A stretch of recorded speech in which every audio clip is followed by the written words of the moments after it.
You ever hear a laugh that makes your blood run cold? Mine came through the phone speaker while I was sitting at my office desk, sipping stale coffee and pretending to care about quarterly reports. My wife, Vanessa, the woman I married 7 years ago, was calling me from the first-class cabin of a transatlantic flight. "Babe," she giggled, her voice honeyed and high on champagne. "First class is so worth it. They even give you warm towels for your hands. Isn't that crazy?" I stared at the screen. Her location read 35,000 feet above the Atlantic Ocean. "Where are you going?" I asked, my voice flat. I already knew the answer. I just wanted to hear the lie. She giggled again. "Spa retreat in Santorini with the girls. You know, detox and girl time. Don't worry, babe. I used your platinum card like you said I could. You're the best husband ever." She laughed again. This time, someone in the background laughed too. A man. Deep, confident. Not a friend. Not a flight attendant. A boyfriend. And I saw red. My mind spun back through the last 3 months, her late-night yoga classes, the hidden perfume that wasn't hers, the sudden passwords on devices she used to leave open, the cold shoulder, the way she stopped touching me at night like I was some kind of burden she was stuck with. I didn't scream, didn't cry. I just smiled. "That's funny," I said slowly, "because I canceled that card 3 hours ago. You should be getting the notification any second now." She paused. I heard a chime in the background, maybe her phone, maybe her boarding screen. The champagne laughter stopped. What did you just say?" I said, "Enjoy your flight, sweetheart. Drinks are on you now." Then I hung up. It was that laugh that did it. That condescending, smug little snicker that said she thought I was too dumb to notice, too soft to fight back. And I had been for too long. I'd played the doting husband while she played me for a clown. I leaned back in my chair, fingers steepled under my chin, and for the first time in months, I actually felt something other than confusion or pain. I felt alive. Let me tell you how we got here, because this wasn't sudden. Vanessa didn't just wake up one day and decide to spit on everything we built together. No, it was slow, calculated. She's the type who plants her betrayal like a seed, waters it with lies, and waits for it to bloom behind your back. She didn't even bother to hide the dirt under her nails. The first time I felt it, it was the silence.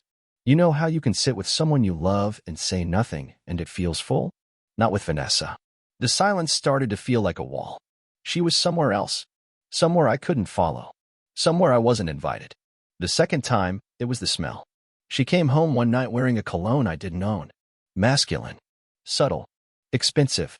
She claimed it was her Uber driver's scent. She even rolled her eyes like I was being ridiculous. "You're paranoid," she said. "You need to relax." Funny thing, though, I found the same scent on her pillow 2 nights later. But I let it go. Because that's what good husbands do, right? You trust. You wait. You give her the benefit of the doubt while she gives someone else your time, your attention, your dignity. And now? Now she was sitting next to some alpha wannabe in first class, sipping mimosas on my dime, laughing like this was some rom-com and I was the sad sap left behind. Only it's not a rom-com. It's a reckoning. And this is only the beginning. You want to know what hurts the most? It's not the betrayal itself, it's how casually she did it. Like I didn't matter. Like our marriage was some old pair of shoes she was waiting to throw out once she found newer heels. Well, newsflash, Vanessa. I'm not the one being thrown out. You are. And when you land, oh, sweetheart, when you land, your boyfriend won't be able to cover the hotel, the car rental, the 5-star suite you booked. And when you call me back, I won't answer, but I'll be watching. And that's when the real fun begins. The first thing I did after hanging up wasn't rage. It wasn't pacing or crying or smashing things like some heartbroken chump in a movie. I just sat there, staring at the empty space where her face used to mean something to me. That face used to make me feel like the luckiest man alive. Now it made me feel like a damn fool. I opened my laptop and started gathering emails, phone records, credit card statements. She was lazy, so arrogant she didn't even try to cover her tracks. The spa in Santorini didn't exist. Not the way she described it. It was a cover, something she scribbled on top of the real transaction. The hotel she booked was a luxury couples resort, not some detox hut for the girls. I scrolled through the guest list of that resort. Her name was there. And next to hers? Logan D.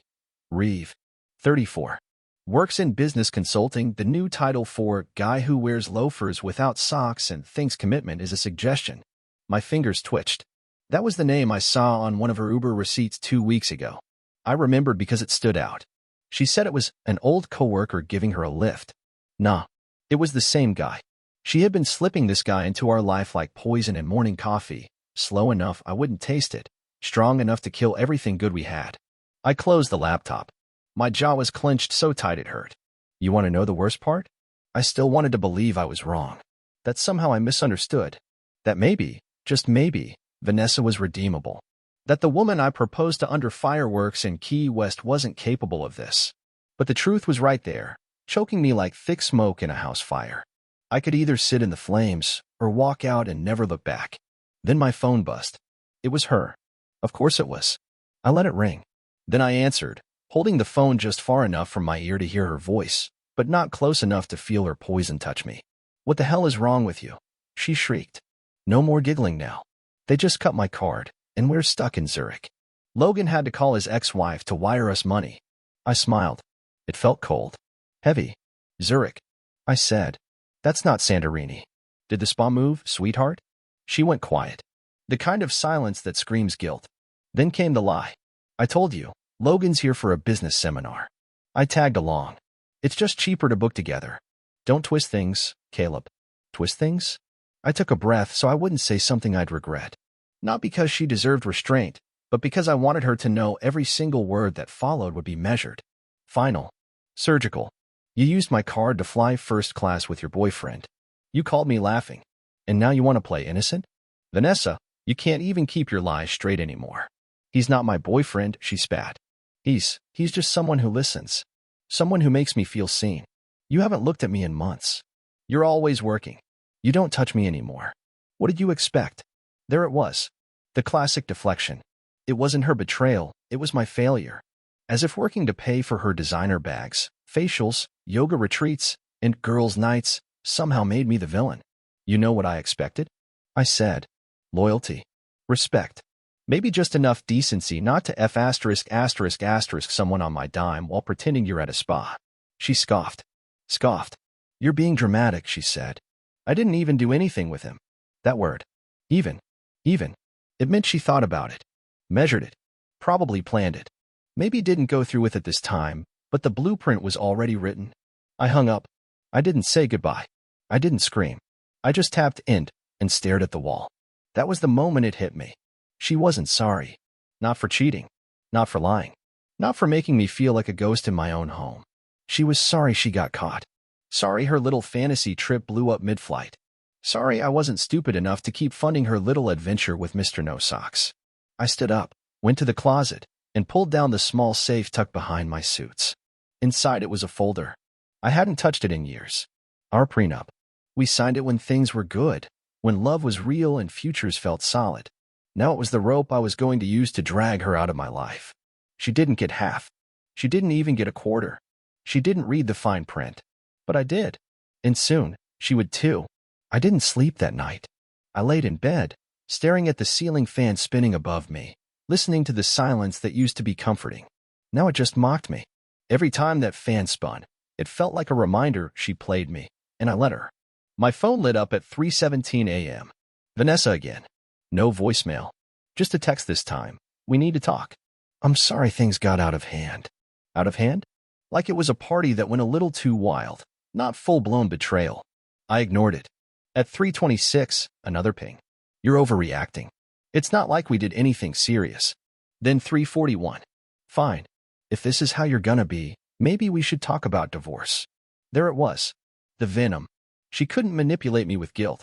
So now she was swinging the other way, blame, threats, false indifference. Classic Vanessa. She had two modes, sweet and savage. No in between. But I didn't reply. I wasn't going to feed her little drama script. I had other plans. By morning, I was already at my lawyer's office. I slid the prenup folder across the table. Mr. Hayden, gray-haired and sharp-eyed, opened it, scanned a few pages, and gave a small satisfied nod. She doesn't get the house. No stake in your company. The platinum card was under your name. You're covered. I let out a breath I hadn't realized I was holding. I want it done fast, I said. No room for games. He tapped the papers. With this document? She's outplayed, son. Just sign here. I'll serve her before she even lands. And that's what we did. By lunchtime, the wheels were in motion. Around 4 p.m., Vanessa tried calling again. I watched the phone ring. There was a strange satisfaction in not answering. For the first time in years, I had power. Not control power. The kind she thought I'd never find. At 6:03 p.m., she finally left a voicemail. I played it on speaker. Caleb, okay. I'm sorry. I messed up. I was stupid. I didn't think you'd find out. It didn't mean anything. I was just lost. I needed to feel something again. I swear, Logan doesn't matter. Lie. He's not even here anymore, she continued. We fought. He left this morning. Please don't make any rash decisions. I'm coming home tomorrow. Can we just talk? I didn't even flinch. She was spiraling, and it was only going to get worse. Because while she was trying to manage the fallout, I was one step ahead. I'd already cleared out the joint account, froze her cards, changed the house locks. And maybe the most satisfying of all, I'd sent her boss a copy of the private messages she'd written about working from home, while actually being out of the country with another man. HR didn't take kindly to fake sick days, especially not when they came with bikini selfies from Greek resorts. She thought she was smart, but she underestimated the quiet guy, the boring husband who didn't ask too many questions. She forgot boring doesn't mean blind.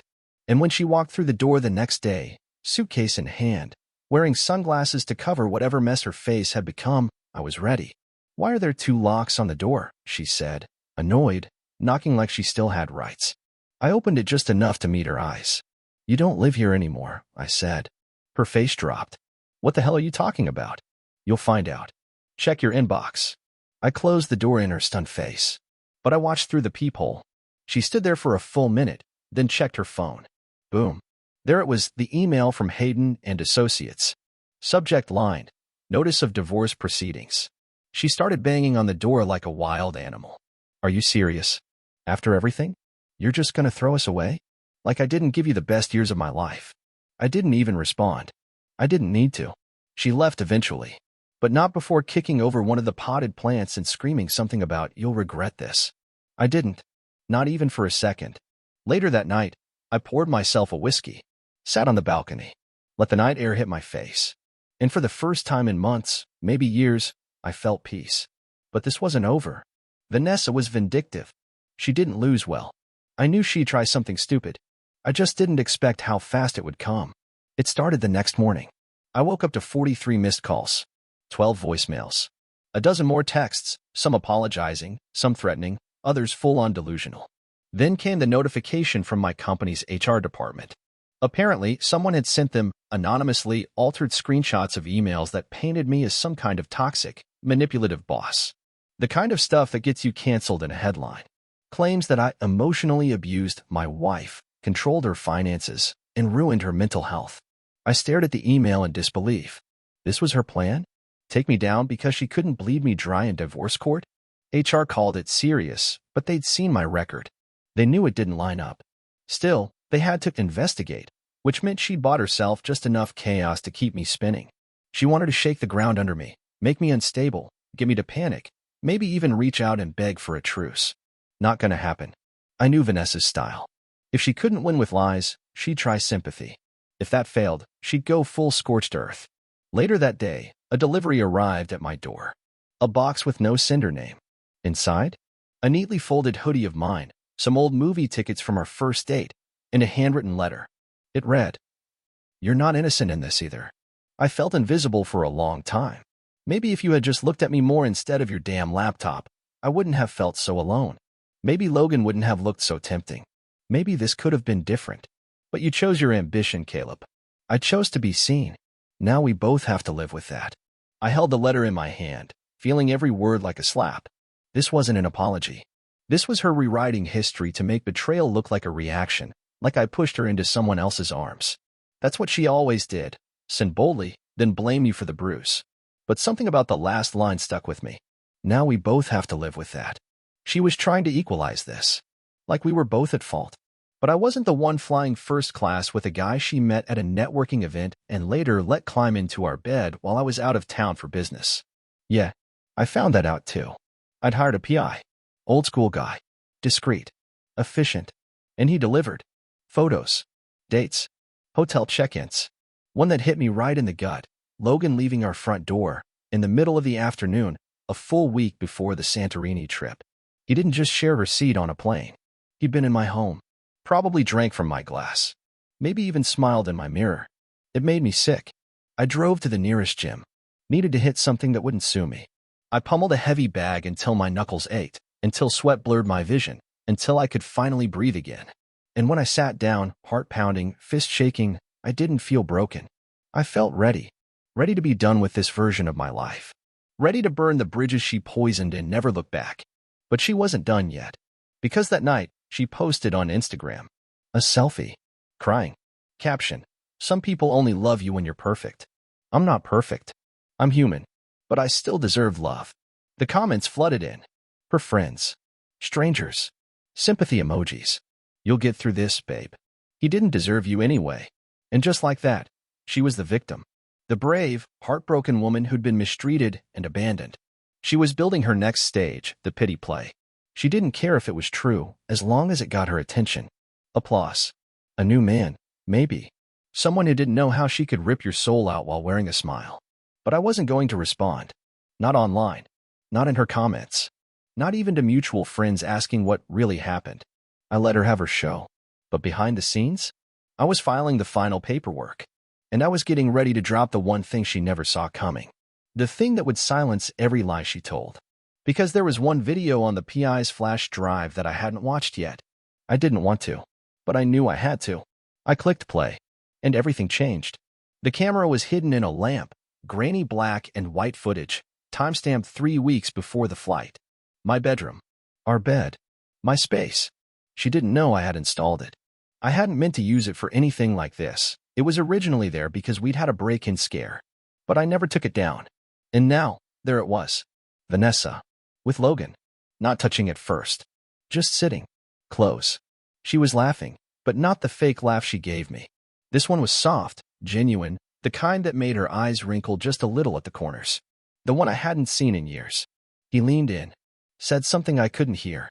She touched his knee. Slowly. Then they kissed. Long. Deliberate. Not the kiss of two people caught in a mistake. It was the kiss of people who felt entitled to what they were doing. Like they deserved it. Like they'd earned the right to sit on my bed and enjoy each other while I was probably 10 minutes away, stuck in traffic or buying groceries for her. She stood up, unzipped her dress, that dress. The one she wore on our anniversary last year. The one she begged me to buy her after pretending it was on sale when I knew it wasn't. She wore that thing for him. And what followed? No, they didn't just lie there and cuddle. It was fast, desperate, raw. And it didn't belong to me anymore. That room, that bed, that woman, it all became part of something else. Something dirtier than I imagined. Colder than betrayal. It was possession. She didn't just cheat, she let go of everything we were. And she didn't flinch. She moaned his name. Twice. I didn't even realize my fists were clenched until I felt my nails digging into my palms. I didn't cry. I didn't scream. I just sat there, staring at the screen, as everything inside me went quiet. That was the moment the switch flipped. I knew then, I didn't just want her gone. I wanted her erased. Not in the vindictive, movie villain way. I wasn't going to key her car or slash her tires. But I was going to make damn sure that every single benefit she ever got from being Mrs. Caleb Warren vanished. Gone were the credit lines, the luxury gym membership, the business contacts I helped her cozy up to. I even called her modeling agency and let them know, in the kindest way possible, that one of their talents might be tangled up in legal and financial matters in the coming weeks. They dropped her before dinner. Everything was falling into place. And yet, she still didn't know I had the video. She was still out there playing victim. The next day, she showed up at my office. Security called ahead. She says she's your wife. Not anymore, I said. I let her come up. She walked in wearing all white. Probably some symbolism about purity or a fresh start. I couldn't even look her in the eye without wanting to laugh. She sat across from my desk like we were going to talk about brunch plans. I miss you, she said softly. I made a mistake. I nodded. Yeah, a mistake you made more than once. With him. In my bed. Her face froze. I leaned forward. I saw the video, Vanessa. She didn't even ask what video. Her lips parted, and I watched all the color drain from her face. That was Caleb. I didn't know you were recording us. You didn't. But you sure didn't mind being recorded by him, did you? Her mouth clamped shut. I could see the calculation happening behind her eyes, how to spin it, how to twist the narrative, how to make me the bad guy for finding out. She stood, tried to regain control. If you share that video, I'll call the cops. That's illegal surveillance. I smiled. It was my house, my property. And don't worry, I'm not sharing it. I don't need to. Just knowing I have it is enough. She tried to speak again, but I waved her off. This conversation's over. You can leave now. And next time you want to ruin someone, try not to underestimate the guy who built your whole life from scratch. She walked out slower than she came in, less confident, less smug. And as the elevator doors closed behind her, I felt something lift from my chest. Like I could finally breathe again. Like I was finally free.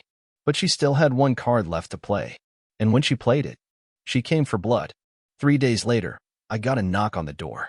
Not aggressive, just firm. The kind that says, "You're not gonna like this." I opened it to find 2 officers standing there. One male, one female. Serious faces. No small talk. "Caleb Warren?" the male officer asked. "Yes. We've received a report of domestic abuse and financial coercion. We'd like you to come with us for a few questions." It hit me like a bat to the chest. "Vanessa." I didn't say a word. I just grabbed my coat, locked the door, and went with them. Because I knew better than to argue on the doorstep. The female officer barely made eye contact. The male kept glancing at my hands like I might snap at any moment. The station was cold, sterile. They sat me down, asked questions like they were pulling teeth, slow, careful, waiting for contradictions. "Did you ever restrict her access to shared funds?" "She had a card. She maxed it out." "Did you monitor her communications?" "She used my laptop. I have every right to see what's on my device." "Did you ever physically threaten her?" "No. Never touched her in anger. Ever." They jotted everything down, stone-faced. I could see the wheels turning. They weren't sure what to believe. Vanessa was smart. She knew how to play the fragile wife, how to weaponize her tears and bruised ego. And I had no visible wounds, no shattered glass to point at, no public meltdowns. Just a calm, angry man with a folder of evidence no one had asked for, yet. They let me go after 3 hours. No charges. No arrest. Just a polite warning. "You may want to speak to an attorney." I already had. Hayden was waiting at my house with whiskey and an envelope. "She filed a restraining order," he said without blinking. "Claimed you're unpredictable, possibly violent, financially abusive. She's building a case." I laughed. Actually laughed. The sound came out broken and ugly. "She cheated, stole, and lied. And I'm the threat." Hayden didn't laugh. He just opened the envelope. Inside were copies of her claim. Screenshots she'd fabricated. Text threads she'd doctored. Audio recordings spliced together to sound like I was shouting, when in reality, I never raised my voice. "She's not trying to win a divorce," he said. "She's trying to ruin you." I nodded. "Then let's ruin her first." That night, I made a decision. I wasn't just going to survive this. I was going to dismantle every lie, every false tear, every manipulative post she made. And I wasn't going to do it with drama or rage. I was going to do it with truth. The next day, I uploaded the unedited security footage, not to the internet, not to the press, just to a private drive, linked directly to my legal team, her employer, and her mother. Yeah, her mother. Because the one person Vanessa couldn't manipulate was the woman who raised her, and who warned me about her years ago. "I love my daughter," her mother once told me. "But she's dangerous when she's bored. Don't let her get bored, Caleb." Well, guess what? She got bored. And now she was about to find out what happens when a man she thought was safe decides he's done being a doormat. I started documenting everything. Every message. Every call. Every visit attempt. I installed cameras inside and outside the house. Had every lawyered up word timestamped and archived. And I waited. I didn't have to wait long. She showed up again. This time in the middle of the night. Banging on the door. Crying. Screaming. "You're destroying me," she yelled. "You're turning everyone against me." I stayed behind the camera feed. Watch her unravel. "You said you'd love me no matter what." She stumbled. Drunk. Mascara running. That's when I stepped outside. Calm. Quiet. I said 4 words. "You already destroyed yourself." She stared at me, trembling. Her lips moved, but no sound came out. And then she dropped to her knees. She actually begged. "I made a mistake," she whispered. "I thought he was different. But he left. I don't have anyone now." "That's not my problem," I said. She reached for my hand. I stepped back. And I shut the door. Behind me, silence. In front of me, closure. But the final chapter hadn't been written yet. Because Vanessa had one last move, and I had one final answer. 2 weeks passed. Peace tried to creep back in quiet mornings, no screaming calls, no drama flooding my inbox. I spent most days rebuilding. Routines. Habits. My sense of self. The house felt like mine again, not a place where I constantly wondered who she was texting in the next room. I was starting to breathe like a real human again. Then came the envelope. No postage. Hand-delivered. Thick. Heavy. It was waiting for me on my doorstep when I got home from work. No name. Just a smudge of lipstick on the seal, a cheap red, the kind Vanessa wore when she was trying to prove something. Inside? Photos. Dozens of them. Me. At work. At the gym. At the grocery store. Zoomed in shots through restaurant windows. My face half-lit by headlights as I left my office late at night. Me talking to my lawyer. Me jogging at dawn. And on the back of every photo? Little notes. He's lying to you. Ask him what happened in Chicago, 2019. Do you really know him? It was insane. Creepy. Obsessive. And it told me one thing loud and clear. Vanessa had snapped. She wasn't just trying to ruin me now, she was trying to make me question myself. Dig up anything, real or twisted, that could tarnish my name. I grabbed the last photo. A shot of me and my sister, Lily, outside her condo. Vanessa had scribbled, "You sure she's just your sister?" That was it. I called Hayden. "She's tailing me," I said. He sighed. "She's going feral. We'll file harassment charges. But if you want this to stop, you need to take away her audience." "What do you mean?" "She lives off the attention. You've cut the money. Now cut the stage." That's when the idea hit me. She wanted a spotlight? Fine. Let's shine it on her. Just once. Bright and blinding. I made a post. One photo. No caption. Just a frame from the security footage, Vanessa and Logan, mid-kiss, in my bedroom. Then I tagged her. And I waited. The internet did what it does best. People who'd rallied to her side began deleting their sympathy comments. Her modeling agency cut ties officially. Even the mutual friends who'd once tried to stay neutral started texting me. "Dude, I had no idea. She said you were controlling her. She's insane." I'm sorry I believed her. Vanessa went silent. Her Instagram vanished. Her phone went dead. And just like that, she disappeared from the public scene she used to dominate. But she wasn't done behind the curtain. 2 days later, she showed up at Lily's place. Yes, my sister's. Lily called me immediately. She's outside in the rain, barefoot, crying. Says she needs to talk to you. Says she's pregnant. My blood ran cold. No. No way. She says it's yours. Of course she did. Of course that would be her last card. Her nuclear option. I drove over. Pulled up next to the curb and saw her. Hair soaked, mascara smeared, stomach completely flat under a soaked t-shirt. No emotion. No shame. Just performance. I didn't get out of the car. I rolled the window down an inch. "If you're pregnant," I said, "get a test. I'll cover the clinic." She stepped toward the car. I drove off. No yelling. No closure speech. I'd already given her everything I had. My love. My patience. My trust. My credit. My name. I wasn't giving her my silence, too. Because that's what she really wanted now. To drag me back into her story. To make me the villain in a new chapter. But that chapter never got written. She left town 2 weeks later. Her mother texted me. She's with her cousin in Oregon. Says she needs space. I think she finally hit her bottom. I didn't respond. I didn't care. The truth was, I wasn't angry anymore. I was clean. Burned, yes. But clean. If you're reading this and you're in a similar place, let me tell you something. When someone shows you who they really are, don't blink. Don't rationalize. Don't chase. Don't play their game. Just walk away. Let them drown in the lies they built. You keep walking. There's nothing behind you worth turning around for. Months passed. The noise faded. The call stopped. Her name disappeared from my phone, my feed, my thoughts. Slowly, piece by piece, I reclaimed the space she once infected until her presence became nothing more than a stain that had been cleaned, not forgotten, just neutralized. I changed jobs. Sold the house. Moved to a quieter part of the city. A place with clean air, solid silence, and no echoes of her perfume in the hallway. The bed didn't feel haunted anymore. My reflection wasn't hollow. I woke up and actually wanted to face the day. One afternoon, I ran into an old friend, someone who used to know both of us. She hesitated, eyes wide, like she wasn't sure if she should bring it up. But eventually she asked, "Do you ever think about her?" I didn't even need to lie. No. Because what would I think about? The way she weaponized affection?